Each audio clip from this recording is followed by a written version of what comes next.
تلنگانہ کے وناپتی میں بجرنگ دل کارکنوں کی شرنگیزی، اسکول میں نماز پڑھ رہی مسلم اسٹوڈنٹس کو دھمکی و ہنگامہ۔ امجد اللہ خان خالد نے وزیر اعلیٰ ریونت ریڈی کو خط لکھ کر پولیس کے رویے پر شدید تنقید کی۔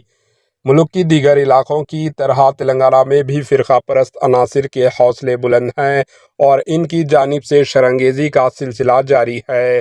اس کی سب سے بڑی وجہ پولیس کی جانب سے انہیں دی جانے والی ڈھیل کو سمجھا جاتا ہے۔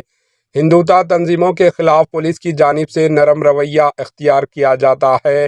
اس کی تازہ مثال تلنگانہ کے وناپتی میں دیکھنے کو ملی، جہاں بجرنگ دل سے تعلق رکھنے والے کچھ سماجی دشمن عناصر نے چانکیہ ہائی اسکول میں زبردستی داخل ہوئے اور وہاں نماز پڑھ رہی مسلم اسٹوڈنٹس کو دھمکیاں دی اور انہیں برا بھلا کہا۔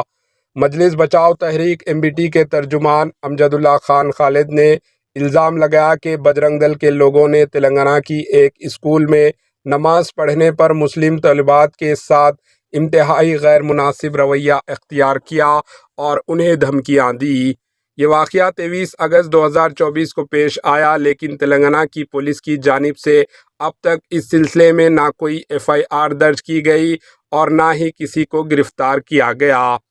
امجد اللہ خان خالد نے تلنگانہ کے چیف منسٹر ریونت ریڈی کو لکھا ایک خط میں دعویٰ کیا کہ بجرنگ دل کے ارکان وناپتی کے چانکیہ ہائی اسکول میں داخل ہوئے اور کچھ مسلم لڑکیوں کو مابینہ طور پر دھمکیاں دی اور ان پر حملہ کرنے کی کوشش کی، جبکہ لڑکیاں اسکول انتظامیہ کی اجازت سے جمعے کے روز نماز پڑھ رہی تھی۔ انہوں نے چیف منسٹر ریونت ریڈی سے اس معاملے کی تحقیقات کا مطالبہ کیا۔ انہوں نے وناپتی پولیس سے فوری طور پر اس واقعے میں ملوث بجرنگ دل کے ارکان کو گرفتار کرنے کا بھی مطالبہ کیا۔ MBT ترجمان امجد اللہ خان نے کہا کہ اس واقعے سے نہ صرف تلنگانہ بھر کے مسلمانوں کے جذبات مجروح ہوئے ہیں، بلکہ طالبات اور والدین میں خوف و ہراس کا ماحول ہے۔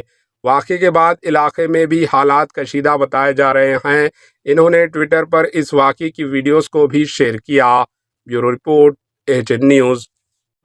ہمارے HN نیوز کو سبسکرائب کریے تاکہ آپ کو نوٹیفیکیشنز آتے رہے وقت پر۔